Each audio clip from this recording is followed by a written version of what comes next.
Okay, you know, without exception, every time I have taught a statistics class, and this is probably true actually of all classes, but every time I've taught statistics, I've always let the class slip a little bit behind midway through the course, and that then comes at the expense of the topics at the end of the program. Now, in statistics, as it turns out, the last few chapters, they have a lot of different topics inside of them. That's absolutely the case here as well too. And so what that forces you into is teaching the course a little bit more like a survey, in that we're not going to dive down deeply into these last couple topics, you know, as we did, for example, with hypothesis tests. We've been doing hypothesis tests for 3 weeks now, I think. That's not going to be the case here, and it's going to start here with this goodness of fit test. So the goodness of fit test is a hypothesis test, but it's got a little twist associated with it. All of the hypothesis tests that we've looked at so far, we've been taking samples to understand things about parameters, or perhaps differences in two parameters, but parameters have been our focus. That's not the case with goodness of fit. The goodness of fit test asks and answers, how well does a sample distribution correspond with a hypothetical or expected population distribution? So it's not parameters that we're interested in, it's distributions within populations, a very different thing. So let me take the slightly different tilt on that, but before I do, you know, I've got to tell you that I'm midway through a course of chemotherapy. It's not nearly as much fun as you might think. I would really highly recommend to you that you avoid it if you can. But rather than video myself over and over again in my bald state, I am going to wear a baseball cap with absolutely no apologies. Now, if you want to, you can all run out to the Canvas site and put little caps on all your avatars, and I would feel better about myself. Please don't do that, though. I'm not sure there's not some extra credit involved if you do. So let me go to the next page. There you see a group of data. Data goes up, data goes down, data goes back up, and a line drawn through it. Now next week we're going to understand how to draw that line. That is no arbitrary line. That is called a line of regression, which is a terrible name, or better name, a line of best least squares fit. And again, we'll understand that. But what that line is it's a line that fits the data in some optimal fashion. Yeah, and again, next week we'll learn how to draw that line. That's not what goodness of fit is about. Because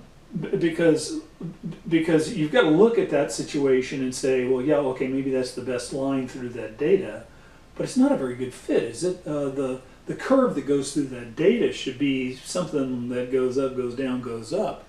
And that would be called a third order polynomial fit. And so next week you're going to find that we're going to study regression, which finds the best fit for any given linear or nonlinear curve to a pile of data.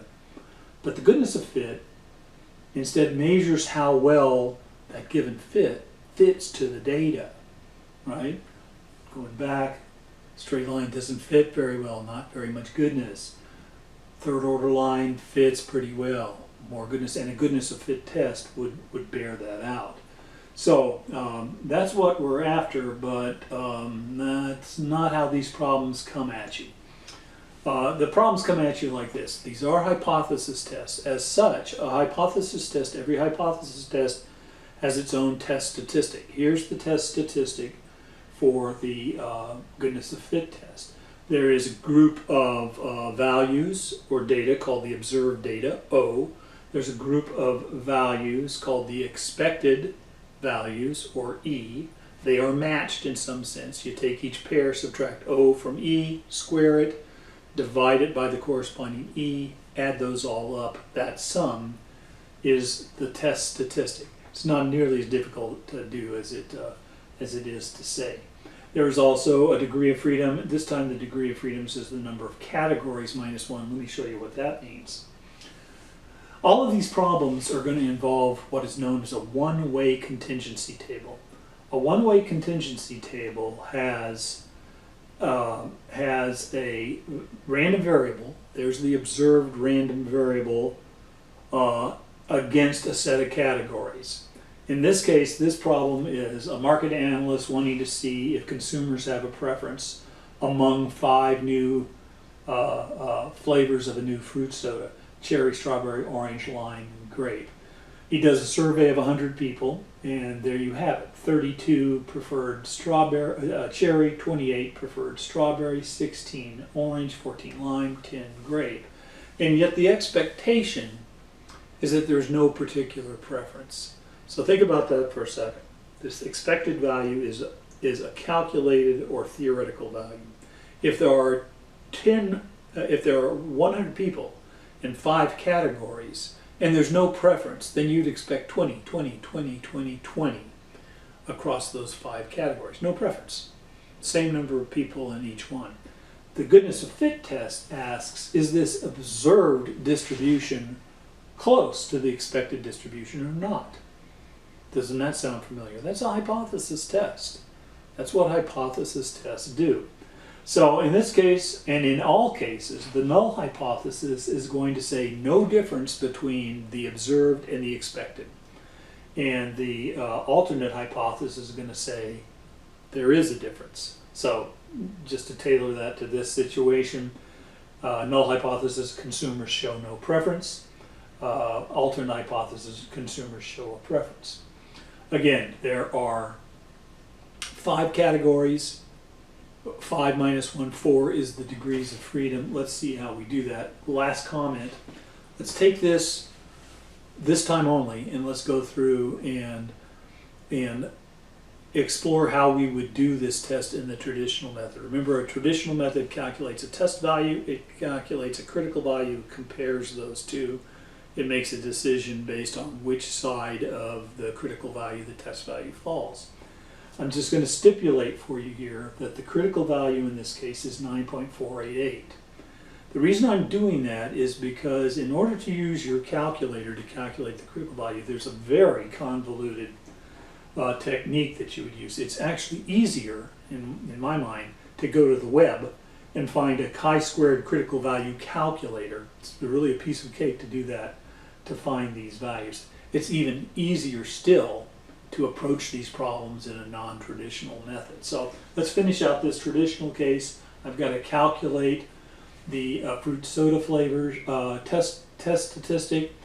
There's the 32, the observed value associated with cherry. There's the 20, the observed value associated with cherry. Subtract those two, square it, divided by 20, the expected value associated with cherry. There's the 28, the observed value associated with strawberry, minus 20, the expected value associated with strawberry. Subtract it, square it, and divide it by the expected value associated with strawberry. Finish that all the way through, add them all up, you get 18. 18 is the test statistic. Compare it and plot it just as is shown there. 18 is far outside on the right tail, past the critical value. It's in the critical region. You would reject the null hypothesis because the test statistic exceeds the critical value. Now, what you might do instead of this, to avoid having to calculate a critical value, is having at once calculated that test statistic, 18.